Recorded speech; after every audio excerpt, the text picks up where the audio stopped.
దేవునామన స్తోత్రములు. మీకందరికీ నా హృదయపూర్వకమైన వందనములు.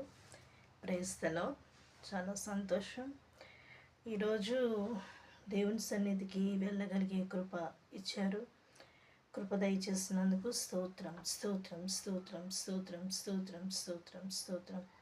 మన హోసన్న పరిచర్లన్నింటినీ దేవుడు ఆశీర్వకరంగా దీవెనకరంగా జరిగించినందుకు స్తోత్రం చెల్లిద్దాం. స్తోత్రం స్తోత్రం స్తోత్రం స్తోత్రం స్తోత్రం స్తోత్రం స్తోత్రం స్తోత్రం. ఎక్కడ కూడా ఎంతో చక్కగా జరిగింది. దేవుని వాక్యం చక్కగా దేవుడు చెప్పి ఉన్నారు. ఆయన సేవకులు కూడా దేవుడు బలపరిచారు, స్వరాన్ని ముట్టారు. చక్కగా మంచిగా మళ్ళీ దేవుడు వాడబడుతున్నారు. డాడీ దేవుడు ఆరోగ్యం ఇచ్చారు, క్షేమాన్ని ఇచ్చారు. అందరిని బట్టి స్తోత్రం చెల్లిద్దాం. స్తోత్రం స్తోత్రం స్తోత్రం స్తోత్రం స్తోత్రం స్తోత్రం స్తోత్రం. మలాకీ గ్రంథం 3వ అధ్యాయం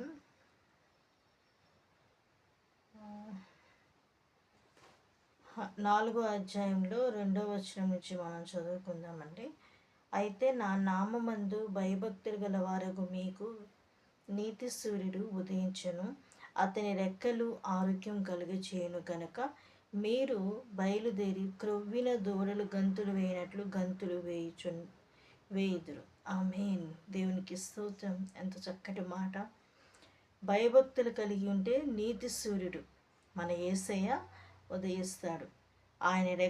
అతని రెక్కలు ఆరోగ్యము కలుగు చేయను. నిజంగానే ఆయన రెక్కలు, అతని యొక్క రెక్కలు ఆరోగ్యం కలుగు చేస్తాయి. అయితే గనుక మీరు బయలుదేరి క్రొవ్విన దూడలు గంతులు వేయనట్లు గంతులు వేయుదురు. ఆమేన్. దేవుడు ఎంత చక్కటి వాక్యం అండి.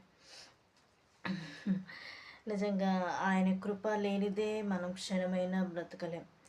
ఆయన ప్రేమ ఎలా మనకి కనపరుస్తుందంటే, ఇదిగో ఈ వాక్యాల ద్వారా ఆయన ప్రేమ మనకి కనపరిచి ధైర్యం ఇచ్చి సమాధానం, నెమ్మది, హృదయానికి ఆత్మ సంబంధమైన అభిషేకం పొందుకోవడానికి, క్షీణించినప్పుడు, బలహీనంగా ఉన్నప్పుడు ఈ ప్రేమ కలిగిన మాటలే మన హృదయాన్ని హత్తుకొని దేవుడు మనల్ని ధైర్యపరుస్తున్నారు. దేవుడు ఇటు కృపను నాకు ఇస్తున్నారు. నిజంగా ఇంకొక మాట, మీరు బయలుదేరి క్రొవ్విన దూడలు గంతులు వేయనట్లు గంతులు వేయుదురు. అబ్బా దేవా, నీకు స్తోత్రం తండ్రి. ఎంత చక్కటి మాట ఇచ్చావు. నేను ఎంతో సంతోషిస్తున్నాను ఈ మాటను బట్టి.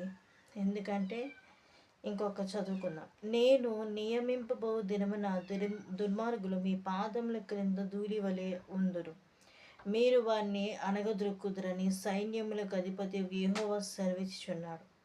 హోరేబు కొండ మీద ఇజ్రాయేల్ అందరి కొరకైన నేను నా సేవకుడైన మోషేకు ఆజ్ఞాపించిన ధర్మశాస్త్రమును, దాని కట్టడలను, విధులను జ్ఞాపకము చేసుకుని యెహోవా నియమించిన భయంకరమైన ఆ మహాదినము రాకమునుపు నేను ప్రవక్తయగు ఏలియాను మీ యొద్దకు పంపుదును. నేను వచ్చి దేశమును శపించకుండానట్లు అతడు తండ్రుల హృదయములను పిల్లల తట్టును, పిల్లల హృదయములను తండ్రుల తట్టును త్రిప్పును. ఆమేన్. దేవుడట్టి కృప దయచేస్తున్నారు. అంతని బట్టి స్తోత్రములండి. మీరందరూ దేవా ప్రేమ స్వరూపు, మీకు స్తోత్రం తండ్రి. ఈరోజు ఆరాధన ఆశీర్వకరంగా దేవునికరంగా జరిగించారు. అలాగే తండ్రి, నాకు ఆరోగ్యం ఇవ్వంతండి. నా శరీరంలో ఉన్న బలహీనతలన్నీ తొలగించండి. చాలా బలహీనం అయిపోతున్నాను. విడుదల కలుగు చేయండి. కాళ్ళ నొప్పులు, చేతులు, వేళ్ళు అన్ని నొప్పులు వస్తున్నాయి తండ్రి. ముట్టి స్వస్థతను దయచేయండి. పని చేసుకునే శక్తిని దయచేయండి. మందిరంలో నివసించేవారు తండ్రిలు అన్నావు తండ్రి. అతి ధన్యకరమైన జీవితం ఇచ్చారు. భయభక్తులు కలిగి జీవించడానికి మీరు నా ఎడల నీతి స్థిరుడు ఉదయించండి తండ్రి. స్తోత్రం దేవా, నీ రెక్కల నీళ్ళు ఆరోగ్యం కలుగుతుందన్నావు. ఆరోగ్యం దయచేయండి. క్రొవ్విన దూడ గంతులు వేసినట్లు గంతులు వేస్తారన్నావు తండ్రి. నా పట్ల మీరు నెరవేరుస్తున్నందుకు స్తోత్రం. నా మనసులో ఏదైనా బాధ ఉన్న ఏ స్నామంలో తుడిచివేయండి తండ్రి. సంతోషాన్ని నింపుతున్నందుకు స్తోత్రం తండ్రి. మనుషులకి చెప్పిన వ్యర్థమే, మీరైతే తండ్రి సమస్తముని ఎరిగిన వారు తండ్రి. అయ్యా, నా ఎడల నీ ప్రేమను మీరు చూపిస్తున్నందుకు స్తోత్రం. నీ మాటలే నన్ను ఎంతో ధైర్యపరుస్తుంది. అయ్యో, నేను విని ఎంతో సంతోషంగా ఉజ్జీవింపబడుతున్నాను తండ్రి. అయ్యా నాకు కృప దయచేయండి, సేవ దయచేయండి తండ్రి. నన్ను విడిచిపెట్టద్దు స్వామి. నీకు స్తోత్రం. నా నిమిత్తమై ప్రార్థన చేస్తున్న సేవకులే కానీ, నా దేవా, నాకు తెలిసిన వారే కానీ ప్రతి ఒక్కరిని మీరు ఆశ్రయించండి, దీవించి ఆశ్రయించి అభిషేకించుకోమని యేసునామములో అడుగుచున్నాను తండ్రి. ఆమేన్. ఆమేన్. ప్రైజ్ లార్డ్ అండి.